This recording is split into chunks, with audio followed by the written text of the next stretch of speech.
Americans who watch action films are used to seeing military recruits in boot camp. Basic training has been portrayed in movies for years. But an inside look at the Afghanistan Army's boot camp is something most people haven't experienced. One immediate difference is that Afghanistan's basic training base is located in a combat zone. Even on the actual base, unexploded landmines are an ever-present danger. There are more unexploded bombs in Afghanistan than any other country in the world.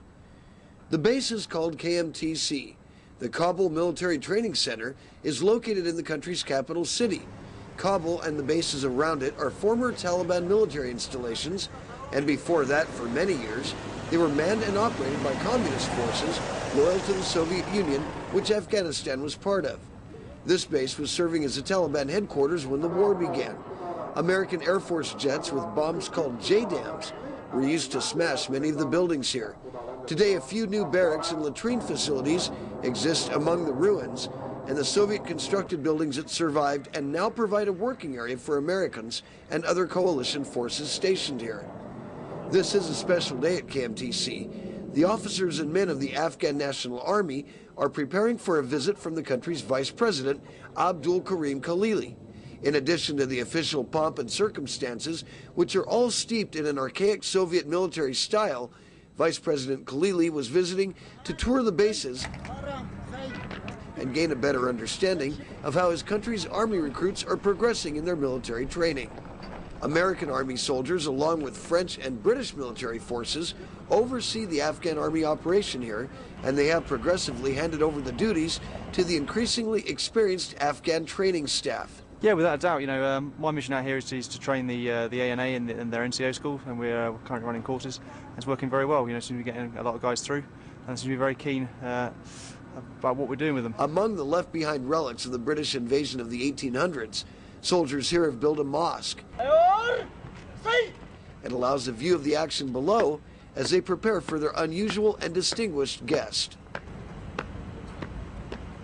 The Afghan soldiers stood at attention as Vice President Khalili began his official tour of a facility that places high demands on its own training staff.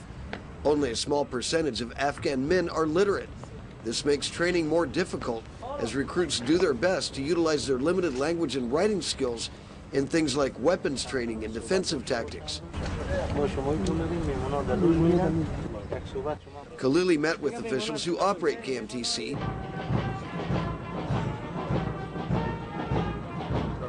and they showed enthusiasm at having an opportunity to discuss their long list of needs with the man who represents the president himself, Hamid Karzai.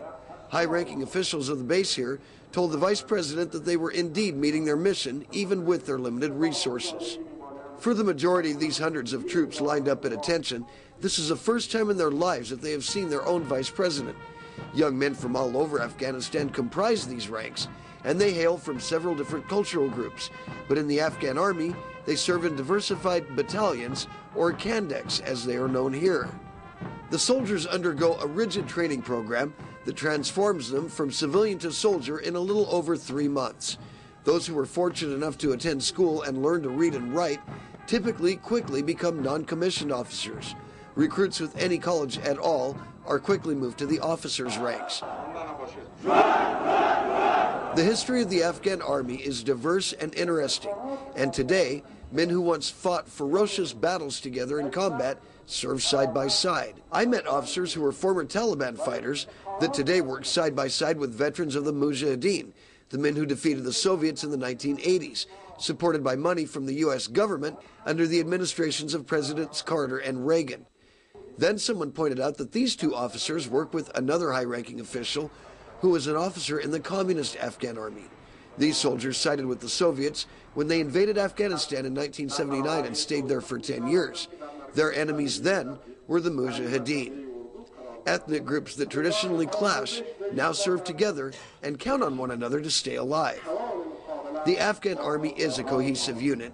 While they continue to experience a desertion rate that Americans say they conservatively estimate at 20%, they also continue to generate quality soldiers who are brave and willing when it comes time to fight their enemies. The vice president toured other parts of KMTC. One location was an indoor gun range, which doesn't involve gunpowder or bullets. Instead, soldiers' results are measured electronically. It's very good. It's very effective. Soldier can learn very good from this.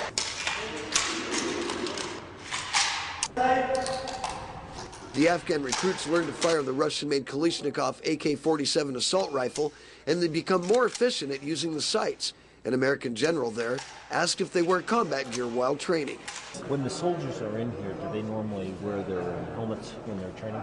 میگه وقتی که اسکرها اینجا برای ترینینگ میان کلاه خود میپوشن.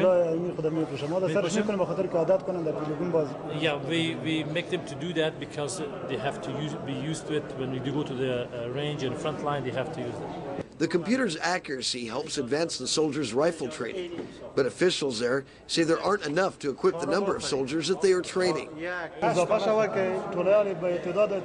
problem is that we don't have many of these devices. The visit of the Afghanistan Vice President Abdul Khalili seemed in the end to be the type of experience that all of the different parties were looking for. Afghan soldiers say it makes their efforts seem more worthwhile when they receive the attention of one of the men who is steering the new course of their nation. In Kabul, Afghanistan, I'm Tim King reporting for SalemNews.com.